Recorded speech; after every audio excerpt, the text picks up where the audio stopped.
So for more on the government shutdown, let's bring in Republican Congressman Jeb Hensarling, chairman of the House Financial Services Committee. It's a busy day, sir. Thank you for taking time for us. I want to ask, first of all, if you heard Chuck Schumer and what he was saying in his news conference there. Essentially, he said DACA is a very popular proposal on a bipartisan level. And he believed, at least when he left his meeting yesterday, that the president was in agreement, that he wanted to see a deal get done. Do you agree that DACA is popular? Do you want to see a deal done? Of course, but what I also want to see is 2 million men and women in uniform who were told they had to report for duty today, but they were taken off the payroll. Chuck Schumer and the Democrats shut down the government. Only Chuck Schumer and the Democrats can open it up. Something else I heard from Senator Schumer, which is highly misleading or just false, and that is that, quote unquote, Republicans control the Senate. Well, if that was true, the government would be open. We had a majority vote in the House. We had a majority vote in the Senate to keep the government open. Not many people know it, but there is a supermajority rule in the Senate, and that's why government is closed. Listen, DACA is important. I want to see a solution for the young people who came over here, but I also want to make sure that other young people aren't put in jeopardy.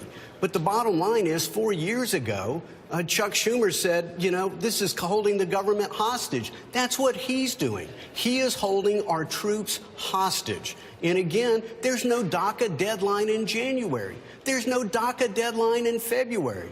There is a DACA deadline in March. And oh, by the way, there was a deadline last night at midnight to support our brave men and women in uniform who are in harm's way, trying to protect us, trying to give us security, trying to give us freedom. And Chuck Schumer and the Democrats just cut them off at the knees.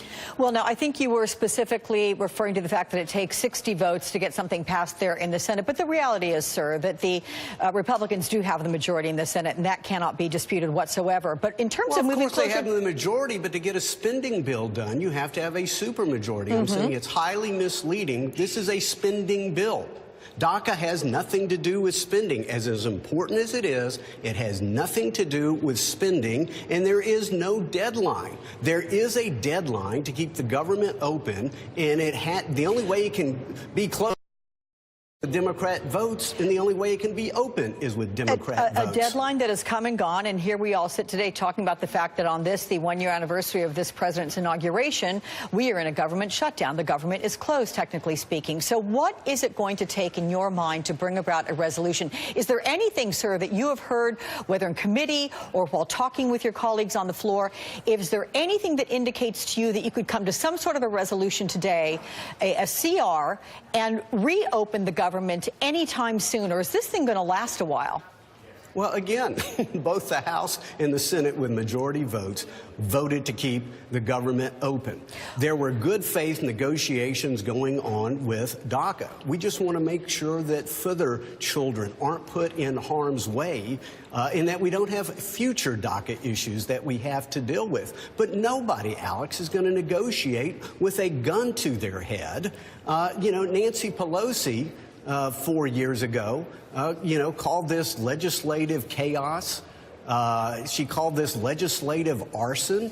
And now she and Chuck Schumer are doing it. So, again, I think there were good faith bipartisan negotiations. I think we can come to an agreement, but nobody is going to negotiate with a gun to their head when our men and women in uniform are being told report for duty, but you're not going to get paid. Their support is getting furloughed at the Pentagon. Weapons programs are coming to a halt, all for an issue that has no deadline and has nothing to do with spending. Again, this is the Schumer shutdown. It takes Democrats to close the government and shut it down. It takes Democrats to reopen it. So you need to ask them, why aren't they going to reopen the government? This is very, very serious business. And I think, again, I just quote Chuck Schumer. He's holding the government hostage, and he shouldn't. And I think the American people are going to hold him party accountable if he doesn't change his mind.